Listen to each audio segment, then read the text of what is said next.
Hi guys, welcome to right academic classes. मैं हूं रमेश कुमार और आज से हम लोग इंडियन हिस्ट्री में पीडीएफ फॉर्म में मैं आपको करवाऊंगा सभी इंडियन हिस्ट्री इम्पोर्टेंट फैक्ट्स जो आपके ऑल एग्ज़ाम के लिए इम्पोर्टेंट है। ओके, ऑल एग्ज़ाम प्लस जो लोग एमपीपीएससी मेंस या किसी भी पीएससी का मेंस दे रहे हैं, ठीक है, जैसे यूपी पीएससी, इन सभी के लिए मेंस के लिए भी इम्पोर्टेंट पीडीएफ इसी में कवर होंगे। साथ ही आप हिस्ट्री किसी भी एग्ज़ाम के लिए दें, जैसे एसआई, कांस्टेबल, ये सभी आपके तैयार हो जाएंगे इससे। ओके, चलिए सबसे पहले देखते हैं कौन सा, हड़प्पा सभ्यता। तो हड़प्पा सभ्यता में इम्पॉर्टेंट यदि देखें कि जैसे हम लोगों ने इससे पहले वाले में प्रागैतिहासिक काल देखा था कि लोग पत्थर से बने औजारों और शस्त्रों का उपयोग करते थे। इसके बाद लोगों ने धातुओं का उपयोग प्रारंभ कर दिया।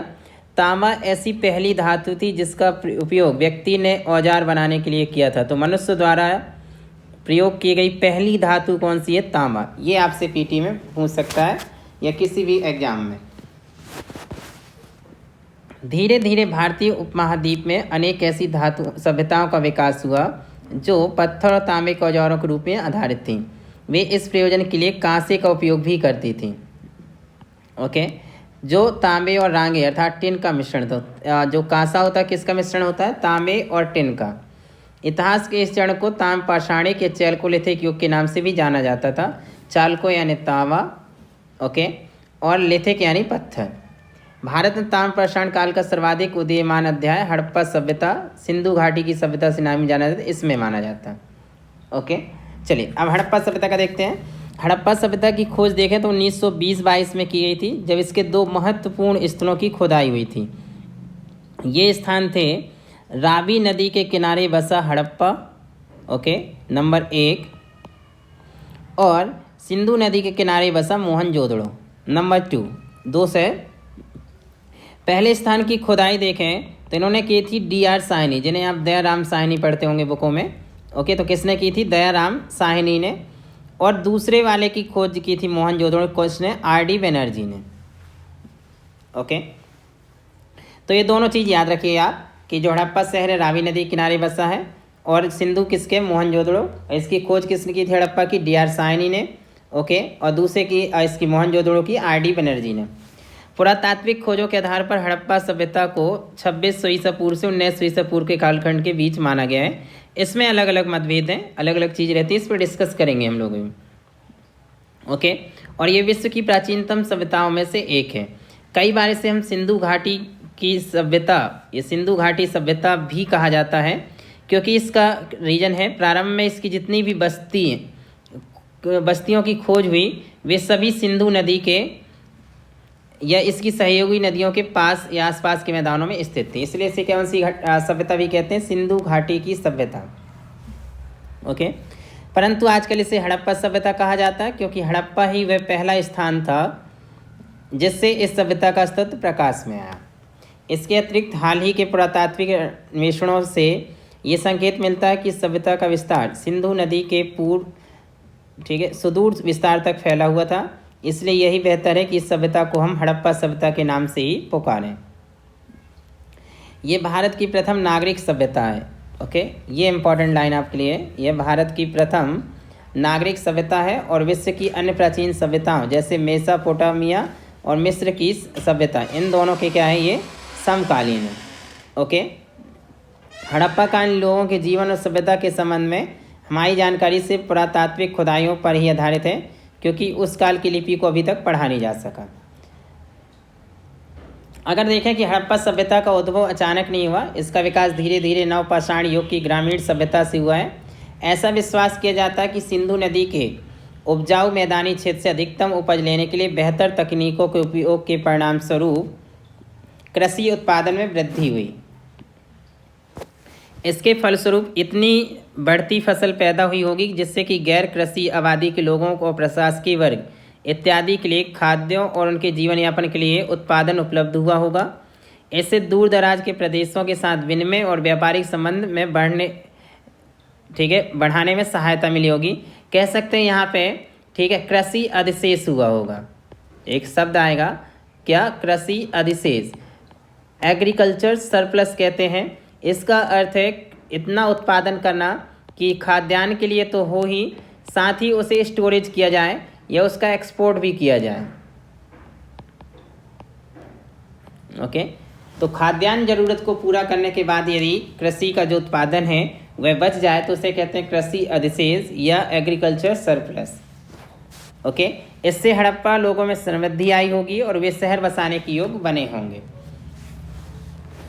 2000 ईसा पूर्व के आसपास इस उपमहाद्वीप के विभिन्न भागों में अनेक प्रादेशिक सभ्यताओं का विकास हुआ।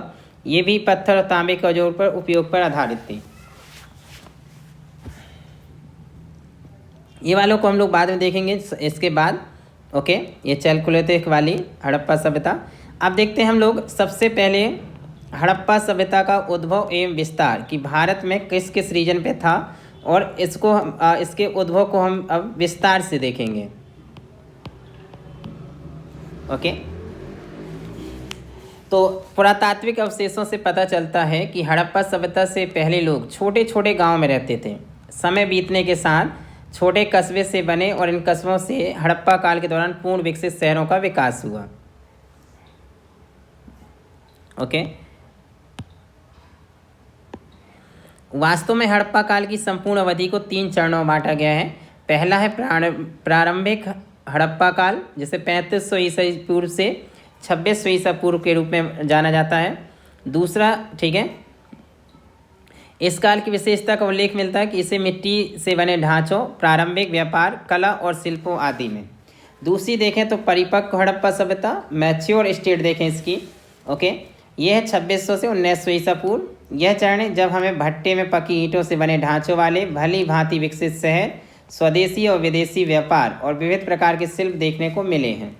लास्ट देखें तो उत्तर हड़प्पा काल, जिसे लेटर हड़प्पा पीरियड कह सकते हैं, 1914 ईस्वी, यह पतन का काल था जिसके दौरान शहर उजड़ने लगे थे और व्यापार समाप्त हो गया था, जिससे धीरे धीरे शहरीकरण की मुख्य विशिष्टताएं लुप्त हो गईं।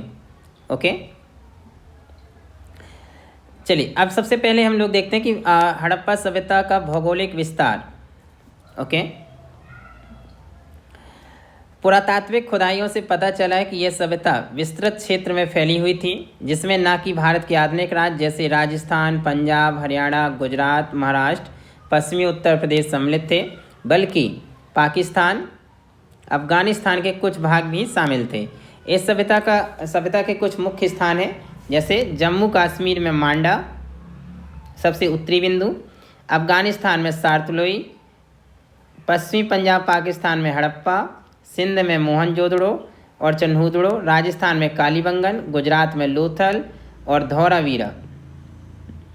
अब इन्हें मैप में देखेंगे। ओके, हरियाणा में बनवाली और राखीगढ़ी कहाँ है? हरियाणा में। महाराष्ट्र में दाइमाबाद, जबकि मकरान तट पाकिस्तान ईरान की सीमा पर स्थित सुतकांगे डोर हड़प्पा सभ्यता पश्चिमी छोर है, और पश्चिमी उत्तर प्रदेश में आलमगीर इसकी सुदूर पूर्वी सीमा है। ओके, तो यदि देखें हम लोग जैसे मैप में अभी हम लोगों ने देखा, सबसे पहले जैसे हम लोग इसमें हड़प्पा देखते हैं। ओके, तो हड़प्पा आपको पता है कहाँ पे है?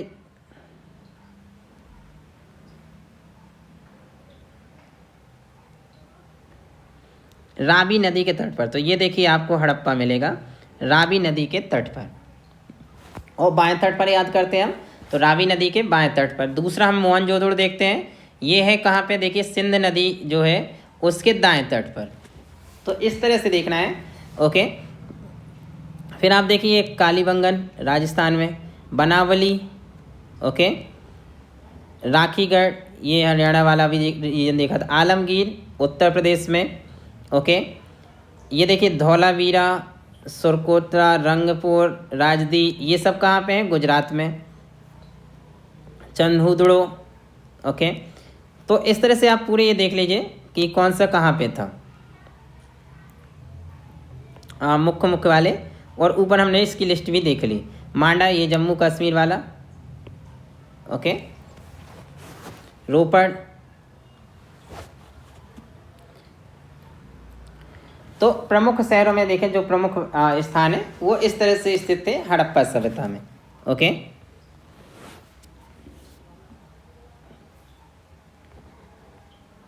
अब हड़प्पा सभ्यता की यदि देखें कि धुरी इस सभ्यता का प्रमुख स्थल था, यानी सॉरी एक लाइन यहाँ पे है, आबादियों के स्थान के संकेत मिलते हैं। हड़प्पा कालीन कालीबंगन जो था घग्गर हाकरा नदी के किनारे पर है, जिसे आमतौर पर लुप्त नदी सरस्वती के साथ जोड़ा जाता है। ओके, मोहनजोदड़ो की धुरी इस सभ्यता का प्रमुख स्थल है, यानी जो मोहनजोदड़ो है वह प्रमुख स्थल है इसका, और अधिकांश आबादी इसी क्षेत्र में स्थित थी। मिट्टी की किस्म, वातावरण, रहन सहन की पद्धति के परिप्रेक्ष्य में इस क्षेत्र की कुछ समान विशेषताएं थीं। यहाँ की भूमि समतल थी और सिंचाई और जल आपूर्ति के लिए मानसून और हिमालयी नदियों पर निर्भर थी। यहाँ की विशिष्ट भौगोलिक विशेषताएं और कृषि पशुपालन संबंधी अर्थव्यवस्था इस क्षेत्र के प्रमुख लक्षण थे। हड़प्पा की शहरी आबादी के अतिरिक्त अनेक ऐसे स्थल थे जहाँ पर पाषाण युग के शिकारी, संग्रहकर्ता या घुमंतू चरवाहों वाले प्रागैतिहासिक काल के समुदायों के लोग भी साथ साथ रहते थे। कुछ स्थल बंदरगाहों या व्यापारिक स्थलों के रूप में काम में लाए जाते थे। उनमें से आप जैसे हम लोग अभी देखेंगे कौन था, लोथल गुजरात वाला, वह ठीक है यहाँ का डॉक यार्ड है, या गोदीवाड़ा।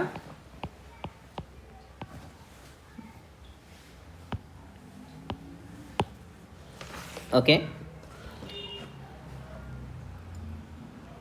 यदि देखें शहरीकरण को निर्धारित करने के प्रमुख कारक व्यापार, कर प्रणाली और लिपि इत्यादि होते हैं।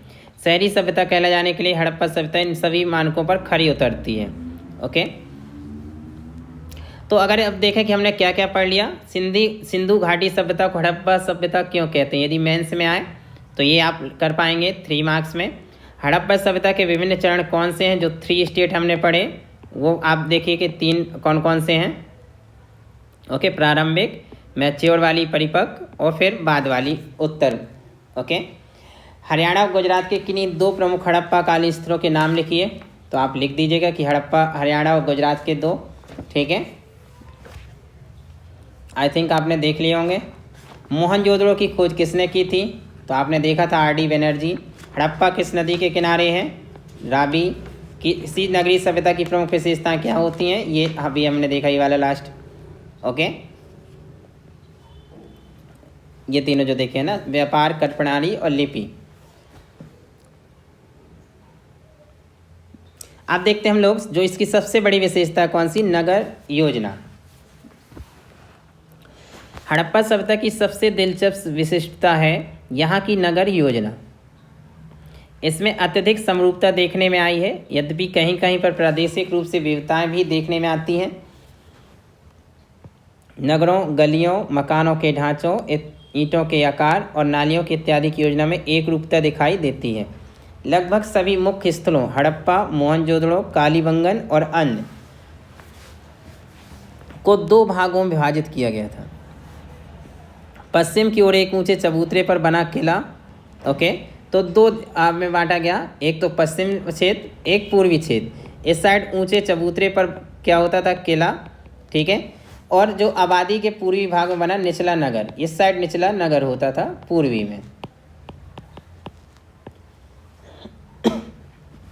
किले में बड़े बड़े ढांचे बने हुए हैं जो शायद शासकीय धार्मिक अनुष्ठानों के केंद्रों के रूप में कार्य होते थे। रिहायशी भवन निचले नगर में बने हुए हैं। सड़कों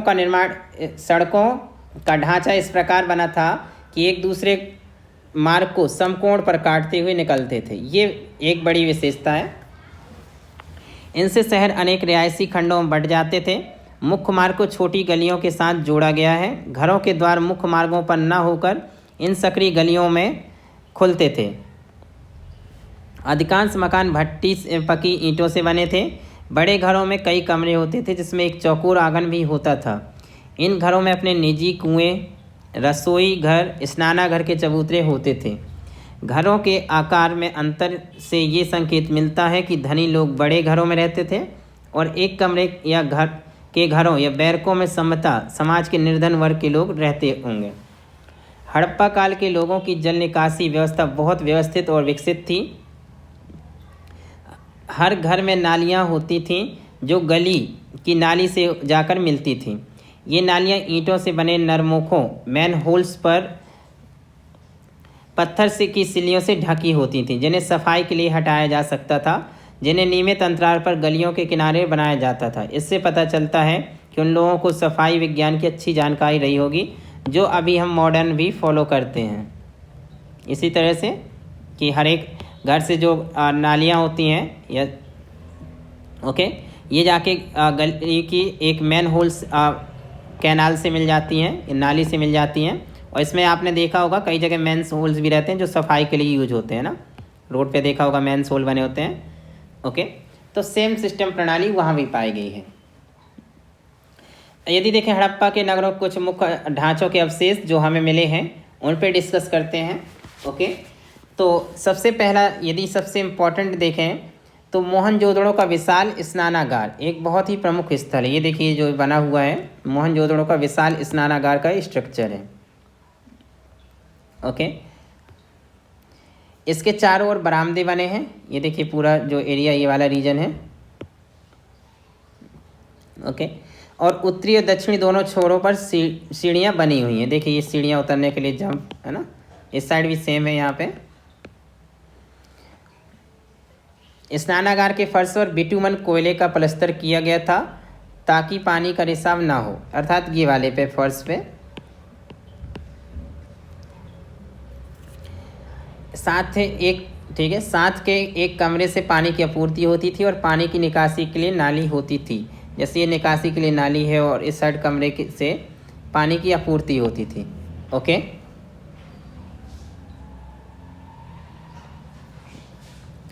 स्नानागार के चारों ओर किनारे पर कुछ कमरे बने थे जो शायद कपड़े बदलने के काम में आते रहे होंगे। इस तरह से यहाँ जो कमरे हैं ये पूरे। विद्वानों का मत है कि विशाल स्नानागार धार्मिक क्रियाओं के लिए स्नान के लिए उपयोग में लाया जाता था। विशाल स्नानागार के पश्चिम की ओर अन्न भंडारण के लिए एक धान्य कोठार था। इसमें अन्न के भंडारण के लिए ईंटों से बने कई चौकोर खंड होते थे। हड़प्पा में भी एक कोठार मिला है। इसमें ईंटों के बने गोल चबूतरों की पंक्ति हैं जो शायद अन्न की कुटाई के लिए प्रयोग में लाए जाते होंगे। इसकी जानकारी से यह प्राप्त होती है गेहूं और जौ के भूसों के छिलके भी यहाँ पे मिले हैं। लोथल में ईंटों से बना एक ढांचा मिला है जिसे गोदीवाड़ा माना जाता है, डॉक यार्ड। ये वाला देखिए ना, जहाँ जहाज़ों के लंगर डाले जाते रहे होंगे। ये माल के उतारने चढ़ाने के काम में आता रहा होगा। इससे ये संकेत मिलता है कि लोथल हड़प्पा के लोगों के लिए एक प्रमुख बंदरगाह है और व्यापारिक केंद्र था। ये मोस्ट इम्पॉर्टेंट है, ये क्वेश्चन आपके एग्जाम में पूछा जाता है। तो ये लोथल का गोदीवाड़ा या डॉक यार्ड जिसे कहते हैं।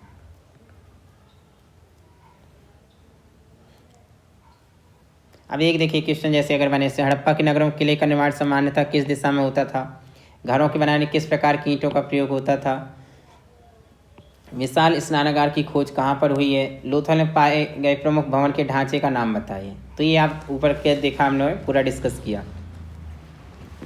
अब यदि हम देखें कि यहाँ पे आर्थिक क्रियाकलाप कैसे थे, ये भी आपके मेंस के पॉइंट ऑफ व्यू से मोस्ट इम्पॉर्टेंट है। प्लस सभी में इसके जो फैक्चुअल क्वेश्चन होंगे वो भी आते हैं। तो सबसे पहले देखते हैं कौन सा आर्थिक क्रियाकलाप। तो उसमें देखते हैं कृषि। हड़प्पा सभ्यता की समृद्धि इसकी फली फूली विकसित आर्थिक गतियों पर आधारित थी, जैसे कृषि, कला, शिल्प और व्यापार। 4 चीज़। सिंधु नदी की उपजाऊ कछार भूमि ने यहाँ की अत्यधिक कृषि उपज में अपना भारी योगदान किया। इससे हड़प्पा के लोगों को आंतरिक और बाह्य दोनों स्तरों पर और उद्योगों को विकसित करने में भी सहायता मिली। कृषि के साथ साथ पशुपालन हड़प्पा की अर्थव्यवस्था का आधार था। यानी एग्रीकल्चर तो था ही, यानी कृषि प्लस क्या था, पशुपालन। 2 चीज़ अर्थव्यवस्था का मुख्य आधार था। हड़प्पा, मोहनजोदड़ो और लोथल जैसे स्थानों पर मिले कोठार अन्न भंडारण के रूप में काम में लाए जाते थे। कृषि के काम प्रयुक्त औजारों के संबंध में हमारे पास कोई भी स्पष्ट साक्ष्य नहीं है। फिर भी कालीबंगन के एक खेत में हल चलाने जुताई के कुछ चिन्ह देखने में आए हैं। इससे संकेत मिलता है कि हल से खेती होती थी। ये आप पूछता है कि जुते हुए खेत के साक्ष्य कहाँ से मिले हैं? कालीबंगन से। हरियाणा के हिसार जिले में बनवाली से मिट्टी से बने हल के मिलने की सूचना मिली है ना। तो एक बनवाली से मिली है, हरियाणा के जो हिसार जिले में। कुओं से पानी निकालकर छोटे पैमाने पर और नदियों के पानी का नहरों के जरिए रुख मोड़कर खेतों की सिंचाई की जाती थी। मुख्य खाद्य फसलों में गेहूं, जौ, तिल, सरसों, मटर और राई इत्यादि शामिल थी।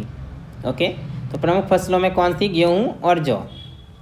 लोथल और रंगपुर में मिट्टी के बर्तनों में चावल की भूसी के बचे हुए वहाँ चावल की बड़ी खेती के साक्ष्य भी मिले हैं। कहाँ से? लोथल और रंगपुर, दोनों कहाँ हैं? गुजरात में। ओके, दोनों ही कहाँ हैं? गुजरात।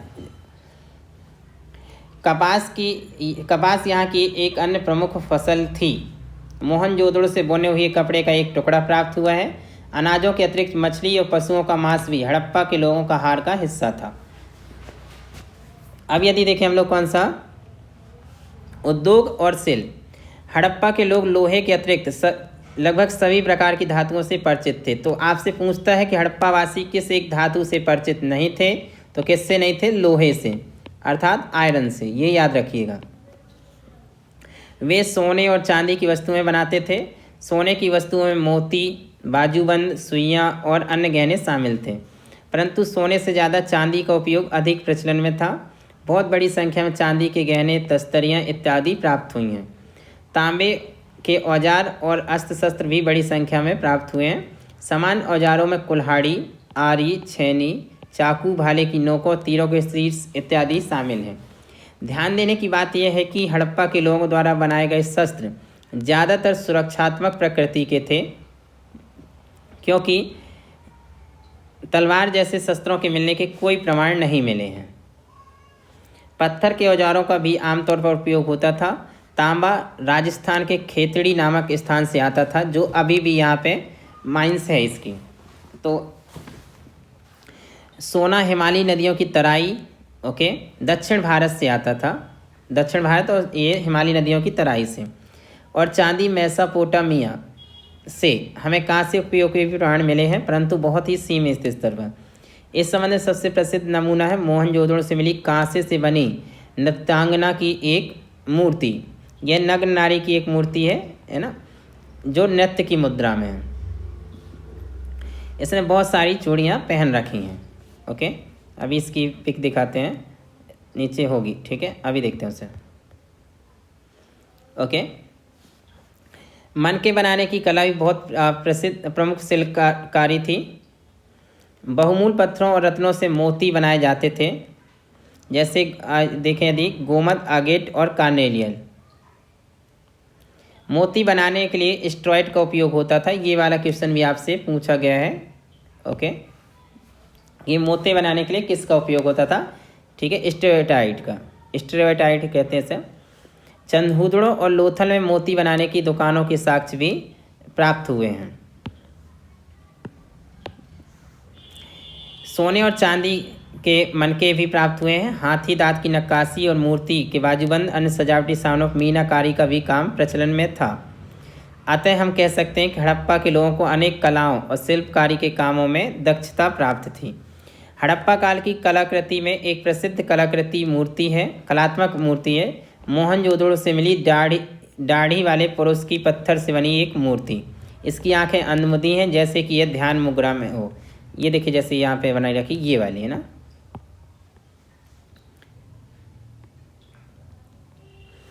इसके बाएं कंधे पर कसीदाकारी किया गया दुशाला है। कुछ विद्वानों के मत ये हैं कि किसी प्रचारक का धड़ हो सकता है। ओके, ये देखिए पूरा ये दुशाला भी यही पूरा है ना।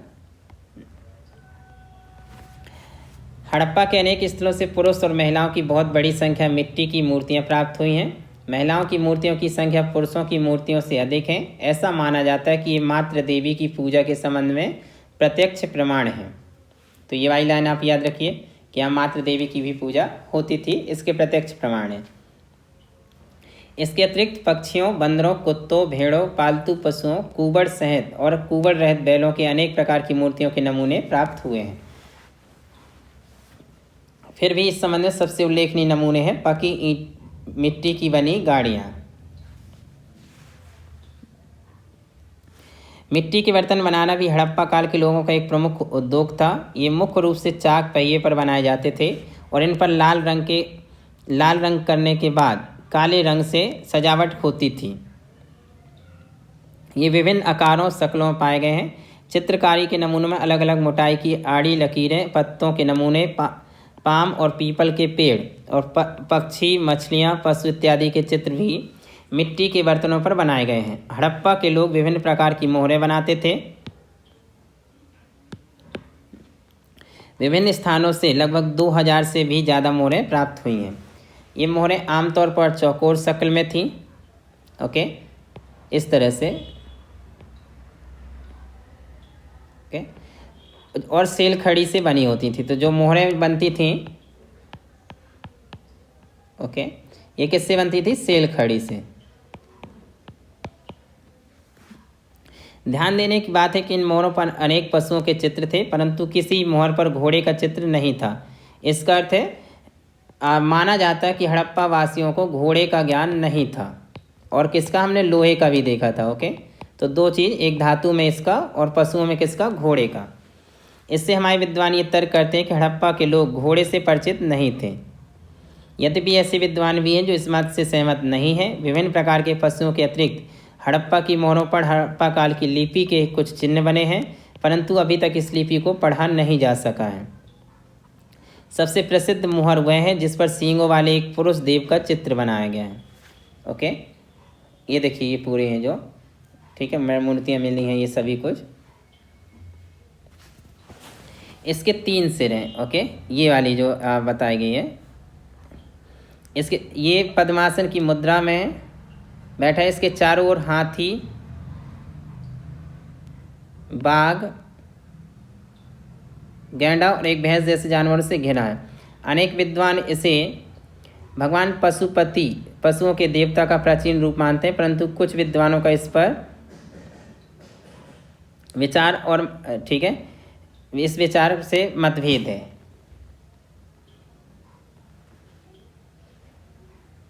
सॉरी, वो वाली नहीं थी, ये वाली पशुपति की मोहर जो है, ये वाली है ना, ये अलग मूर्ति दे रखी थी उन्होंने। ओके, पशुपति वाली जो हमने देखा, ये, ठीक है, प्राचीन रूप ये वाली मोहर है। अब देखते हैं हम लोग इनका व्यापार।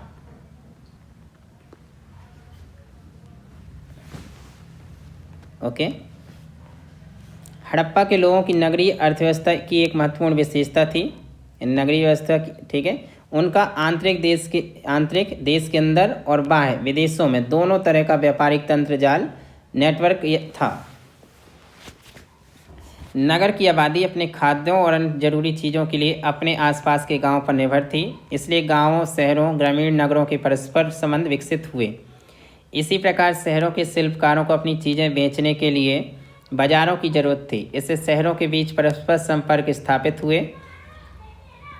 व्यापारियों ने विदेशी भूभागों, विशेष रूप से मेसोपोटामिया के साथ व्यापारिक संबंध स्थापित किए, जहां इन चीज़ों की अधिक मांग की। ध्यान देने की बात यह है कि शिल्पकारों को अपनी चीज़ें बनाने के लिए अनेक प्रकार की धातुओं और बहुमूल्य रत्नों की ज़रूरत पड़ती थी, परंतु स्थानीय रूप से उपलब्ध न होने के कारण इन चीज़ों को बाहर से मंगवाना पड़ता था। अपने उद्गम स्थल से दूर इस कच्चे माल की दूसरे स्थान पर उपस्थिति से स्वाभाविक रूप से संकेत मिलता है कि वस्तुएं निश्चित तौर पर उन स्थानों पर वस्तुओं के विनिमय की प्रक्रिया के माध्यम से ही वहाँ पहुँची होंगी। इस प्रकार राजस्थान में तांबे की बहुतायत होने के कारण हड़प्पा के लोग यहाँ खेतड़ी स्थित तांबे की खानों से मुख्यतः तांबा प्राप्त करते थे।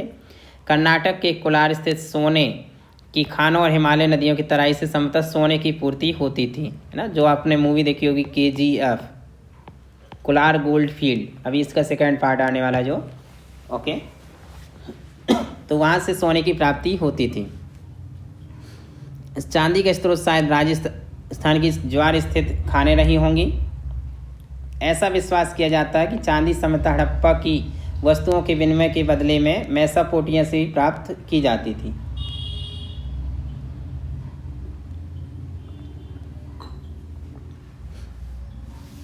ओके, मोती बनाने के लिए प्रयुक्त किए जाने वाले बहुमूल्य रत्न नील वैद्युमणि का स्रोत अफगानिस्तान के उत्तर पूर्व में बदकशान खानों से स्थित था। ओके, फिरोजा और हरिताश शायद मध्य एशिया से लाए जाते थे। गोमेद, स्फटिक और कार्नेलियन की आपूर्ति पश्चिमी भारत से होती थी। सीप, शंख इत्यादि गुजरात और इसके आसपास के तटीय क्षेत्रों से आते रहे होंगे। अच्छे किस्म की इमारती लकड़ी और अन्य वन उत्पाद शायद जम्मू कश्मीर के उत्तरी क्षेत्रों से आते रहे होंगे, ऐसा मानना है। ओके।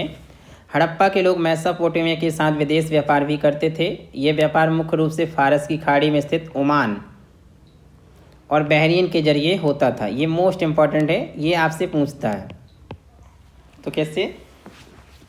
फारस की खाड़ी में स्थित ओमान और बहरीन। हड़प्पा के क्षेत्रों में मिले मोतियों, मोहरों, पासे, गोटियों जैसी कलाकृति इत्यादि की मौजूदगी से इसकी पुष्टि होती है। यद्यपि उन क्षेत्रों की कलाकृति हड़प्पा के स्थलों से बहुत ही कम स्थानों पर मिली हैं, परंतु पश्चिमी एशिया पारसी मूल की एक मोहर लोथल से प्राप्त हुई है, जिससे इस संबंध की पुष्टि होती है। सूसा और मेसोपोटामिया के नगरों से लगभग 2 दर्जन हड़प्पा की मोहरें मिली हैं। मोहरों के अतिरिक्त हड़प्पा की मूल जो अन्य कलाकृतियाँ वहाँ मिली हैं उनमें मिट्टी के बर्तन, उत्कीर्ण के कार्य और कालीन के मोती और पासे शामिल हैं। मेसोपोटामिया से मिले शिलालेखों से हमें हड़प्पा के साथ मेसोपोटामिया के संपर्क के संबंध में बहुमूल्य सूचना मिलती है। इन शिलालेखों से दिलमुन, मगन और मेलुलाह के साथ व्यापार के संकेत मिलते हैं। विद्वानों ने मेलुलू जो के हड़प्पा के क्षेत्र के साथ, मगन के मकरान तट के साथ और दिलमुन के बहरून के साथ संपर्कों की पहचान की है।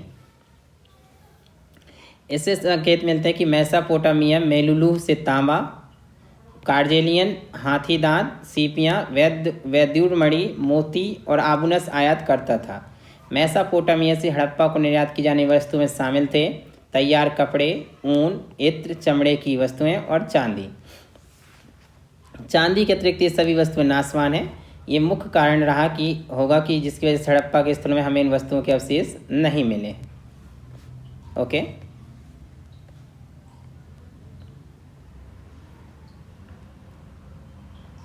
अब हम लोग एक लास्ट देखते हैं इसकी, सामाजिक स्थिति और धार्मिक रीतियाँ। ओके, अभी थोड़ी सा बड़ा है ये, चलिए हम लोग इसे सेकेंड पार्ट में कर लेंगे, आपको ऐसा है तो। ओके, कंप्लीट ही कर लेते हैं, सिर्फ 2 पॉइंट है।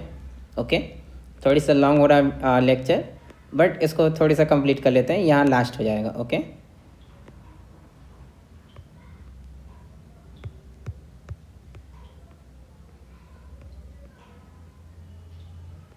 आप पॉज करके 2 बार में देख लीजिएगा, कोई नहीं ना, नहीं थक जाएंगे आप लोग।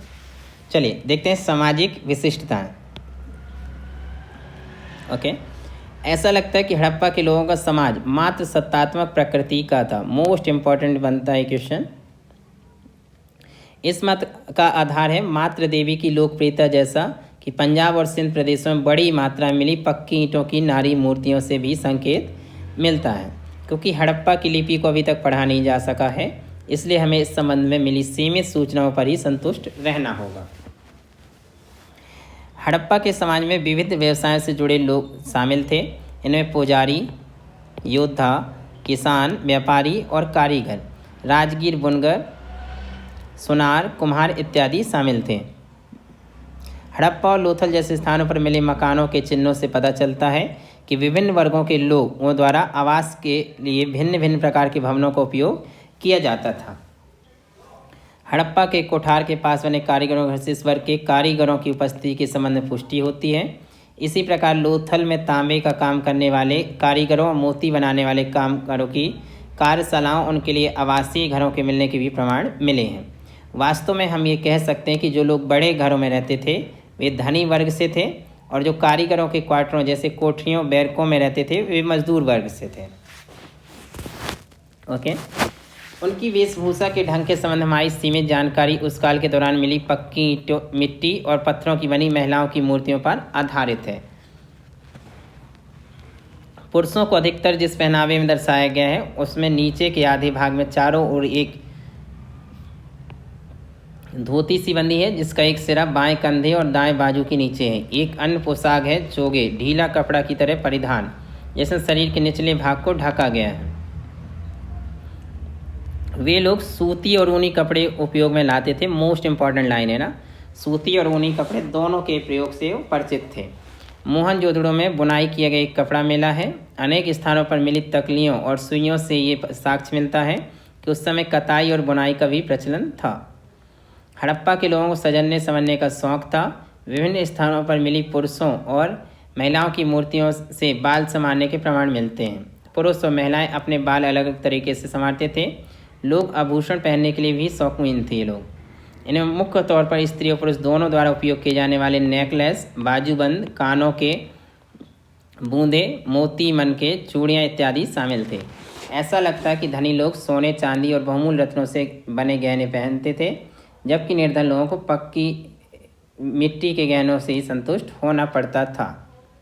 अब देखते हैं हम लोग धार्मिक विश्वास और रीतियाँ। हड़प्पा के लोगों के धार्मिक विश्वासों और रीति रिवाजों के संबंध में हमारी जानकारी अधिकतर हमें उपलब्ध वर्ण मूर्तियों पर आधारित है। हड़प्पा के लोगों के धर्म के आमतौर पर जीवोपासक यानी पेड़ों पत्थरों के उपासक के रूप में माना जाता है। हड़प्पा के विभिन्न स्थलों पर मिली पक्की ईंटों की असंख्य वर्ण मूर्तियों को मात्र देवी की उपासना के साथ जोड़कर देखा जाता है।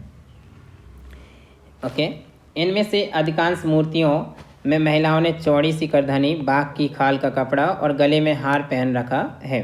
वे पंखे के आकार का सिरो वस्त्र पहने हुए हैं। कुछ मूर्तियों में महिलाओं को गोद में एक शिशु के लिए दिखाया गया है, तो एक मूर्ति में एक महिला के गर्भ से एक पौधा उगता हुआ दर्शाया गया है। दूसरी मूर्ति शायद भूदेवी की प्रतीक है, जिसमें ये पौधा उगता हुआ दिखाया गया है। बहुत से विद्वान मानते हैं कि हड़प्पावासी लिंग पुरुष योनांग और योनि महिला योनांग के उपासक थे, परंतु कुछ इस मत से असहमत हैं। हड़प्पा वासियों का पुरुष देवता में आस्था का साक्ष्य मिलता है।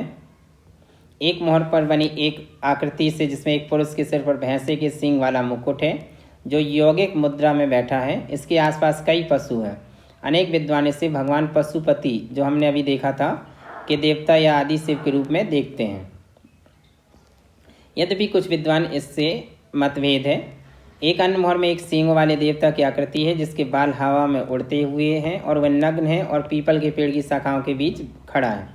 एक उपासक घुटनों के बल उसके समक्ष बैठा है। इससे पेड़ों की उपासना का पता चलता है। हड़प्पा वासियों में पशुओं की उपासना के प्रचलन का भी प्रमाण मिलता है।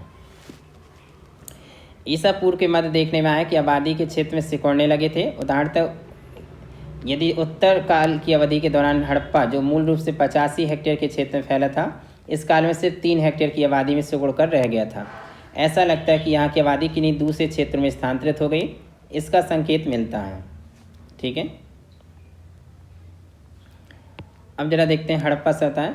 कालीबंगन और लोथल जैसे कुछ स्थानों से अग्नि की उपासना के भी हमें कुछ साक्ष्य मिले हैं। कालीबंगन से ईंटों से बने अनेक चबूतरों की पंक्तियों और उन पर गड्ढराख और पशुओं की हड्डियां भी मिली हैं। अनेक विद्वान इन्हें हवन कुंड मानते हैं, यानी हवन कुंड के साक्ष्य मिले हैं। इससे यह भी प्रदर्शित होता है कि विभिन्न क्षेत्रों के हड़प्पावासियों में भिन्न भिन्न धार्मिक रीति रिवाजें प्रचलित थीं। ओके, ये देखिए मातृ देवी की जो मैं बात कर रहा था, एक ये है और बाकी ये पिक दे रखी हैं। ये मोहनजोदड़ो में किसी भी हवन कुंड होने के प्रमाण नहीं मिले हैं। दफन के रीति रिवाज और उनसे संबंधित धार्मिक कर्मकांड किसी भी सभ्यता के धर्म का बहुत ही महत्वपूर्ण पहलू होते हैं। तथापि इस संदर्भ में हड़प्पा कालीन स्थलों पर मिले मिस्र पिरामिडों जैसी इमारतें मैसापुर स्थित कब्रगाहों की तरह कोई भी इमारत नहीं मिली है। शवों को देखें तो प्रायः उत्तर दक्षिण दिशा में लिटाया जाता था, जिसमें सिर उत्तर की ओर और पांव दक्षिण की ओर होते थे। मृतकों को अलग अलग संख्या में उनके साथ मिट्टी के बर्तन रखकर दफनाया जाता था। कुछ कब्रों में शवों के साथ चूड़ियाँ, मोती, तांबे के दर्पण इत्यादि आदि वस्तुएं रखकर दफनाया जाता था। इससे यह भी संकेत मिलता है कि हड़प्पा वासी पूर्व जन्म में विश्वास रखते थे। ये स्टेटमेंट आपके एग्जाम में पूछता है ना। लोथल में 3 ऐसी कब्रें मिली हैं जिनसे महिला और पुरुष को इकट्ठे दफनाया गया है। कालीबंगन में प्रतीकात्मक रूप से दफनाने का एक साक्ष्य मिला है, यानी एक कब्र मिली है जिन्हें बर्तन रखे हैं, परंतु कोई हड्डियां कंकाल नहीं हैं। रीति रिवाजों पाई गई इन विविधताओं से पता चलता है कि हड़प्पा सभ्यता संभवतः भिन्न प्रकार की धार्मिक विश्वास प्रचलन में थे। ओके, अब देखते हैं लिपि और हड़प्पा का पतन। ठीक है, हड़प्पा वासी शिक्षित थे। हड़प्पा की मुद्राओं पर अनेक प्रकार के चिन्ह या आकृतियां बनी हैं। हाल ही में किए गए अध्ययनों से संकेत मिले हैं कि हड़प्पा की लिपि में लगभग 400 चिन्ह हैं और इसे दाईं से बाईं ओर लिखा जाता था, परंतु अभी तक इस लिपि को पढ़ा नहीं जा सका। ऐसा समझा जाता है कि ये अपने भावों को सीधे व्यक्त करने के लिए किसी भावचित्र यानी चित्रात्मक ये चिन्ह अक्षर का प्रयोग करते थे, अर्थात इनकी लिपि कह सकते हैं भावचित्रात्मक थी। ओके, हमें उनकी भाषा की कोई जानकारी नहीं है, परंतु कुछ विद्वानों को विश्वास है कि वे ब्राह्वी भाषा बोलते थे, जिस बोली का पाकिस्तान के बलूची लोगों से आज भी बोलते हैं। तथापि अभी इस बारे में साफ तौर से कुछ नहीं कहा जा सकता है। हड़प्पा सभ्यता का पतन। हड़प्पा की सभ्यता 19वीं ईस्वी तक फलती फूलती रही। इस सभ्यता के बाद की अवधि को नगरीय सभ्यता के बाद के चरण उत्तरवर्ती हड़प्पावासी काल के रूप में माना जाता है। इस काल की विशेषता को इस प्रकार रेखांकित किया गया है कि इसमें नगर योजन, लेखन कला, माप तौलों में एकरूपता, मिट्टी के बर्तनों में समानता इत्यादि जैसे मुख्य लक्षण धीरे धीरे लुप्त होने लगे थे। यह अधोपतन 1900 से 1400 ईस्वी के मध्य देखने में आया। आबादी क्षेत्र भी सिकुड़ने लगे थे। उदाहरणतः उत्तर काल की अवधि के दौरान यह भी हमने फैक्ट देखा था, 85 हेक्टेयर थे, फिर 3 हेक्टेयर की आबादी में सिकुड़ कर रह गया था। ओके, ऐसा लगता है कि यहाँ की आबादी किन्हीं दूसरे क्षेत्रों में स्थानांतरित हो गई थी। इसका संकेत मिलता उत्तर हड़प्पा काल में गुजरात, पूर्वी पंजाब, हरियाणा, अपर दोआब के बाहरी क्षेत्रों पर पाई गई नई बस्ती की अनेक स्थापनाएं। अब हड़प्पा सभ्यता का अंत कैसी हुई, इस संबंध में विद्वानों के अनेक मत हैं। ये मेंस का आपका बिल्कुल क्वेश्चन है। ओके, इसे भी आप 1 बाय 1 पॉइंट देखते हैं हम लोग। ओके, पहला मत है कि कुछ विद्वानों का सुझाव कि बाढ़ और भूकंप जैसी प्राकृतिक आपदाओं ने हड़प्पा सभ्यता को खत्म किया होगा। ऐसा विश्वास किया जाता है कि भूकंप के परिणामस्वरूप सिंधु नदी के निचले मैदानी बाढ़ वाले क्षेत्रों का स्तर ऊंचा उठ गया होगा। इससे समुद्र की तरफ जाने को नदी के तल मार्ग में रुकावट आ गई होगी, जिससे मोहनजोदड़ो नगर डूब गया होगा। परंतु इसमें केवल मोहनजोदड़ो के खत्म होने का उल्लेख मिलता है, न कि पूरी सभ्यता का। जो आपने मूवी देखी होगी उसमें यही रीजन दिखाया गया ना, मोहनजोदड़ो की जो ऋतिक रोशन की है उसमें, तो उसमें केवल मोहनजोदड़ो वाला तथ्य दिखाया गया है, इसको फॉलो किया गया है। कुछ विद्वानों के मतानुसार घग्गर हाकरा नदी के मार्ग में परिवर्तन आने के कारण शुष्क बंजर धरती बढ़ती गई होगी, जिसकी वजह से पतन हुआ होगा। इस सिद्धांत के अनुसार 2000 ईसा पूर्व के आसपास बंजरता की परिस्थिति बढ़ती गई। इससे कृषि उत्पादन पर प्रभाव पड़ा होगा, जिससे इसका लोप हुआ। पतन के कारणों में आर्यों के आक्रमण के सिद्धांत का भी उल्लेख किया गया है, लेकिन आंकड़ों के आलोचनात्मक व गंभीर विश्लेषण के आधार पर अब इस मत को पूरी तरह नकार दिया गया है। ओके, इस प्रकार कोई भी एक अकेला ऐसा कारण नहीं है जिससे संपूर्ण सभ्यता के विनाश का पता लगा सके। ज़्यादा से ज़्यादा इनसे सिर्फ कुछ विशिष्ट स्थलों या क्षेत्रों के नष्ट होने के संबंध में ही पता चल सकता है। अतः प्रत्येक सिद्धांत की आलोचना हुई है। फिर भी पुरातात्विक साक्ष्यों से संकेत मिलता है कि हड़प्पा सभ्यता का पतन अचानक नहीं हुआ, बल्कि धीरे धीरे हुआ। अंत में ये सभ्यता अन्य सभ्यताओं में घुलती मिलती चली गई। ओके गाइस, तो हम लोगों ने पीडीएफ फॉर्म में मोस्ट इम्पॉर्टेंट इसके पूरे जो था हड़प्पा सभ्यता के एक्सपेक्ट्स को कवर किया है। इसी के साथ मैं आपको लूसेंट वाला पार्ट जो फैक्चुअल है उसे भी करवा रहा हूँ, आप उसे ज़रूर देखें। ओके, और ये पूरा कंप्लीट डिटेल से है। इसके फैक्ट्स बहुत ही इंपॉर्टेंट हैं, आपको इसमें कोई भी मिस्टेक नहीं मिलेगी, पूरे A to Z आपके कवर हो जाएंगे। ओके, होप अगर आपको ये वीडियो पसंद आ रहे हैं तो प्लीज़ इन्हें अपने दोस्तों में ज़्यादा से ज़्यादा शेयर कीजिए। साथ ही चैनल को सब्सक्राइब जरूर कर लीजिए और प्लीज़ बेल आइकन को प्रेस कर लीजिए ताकि आपको वीडियो का नोटिफिकेशन मिल सके।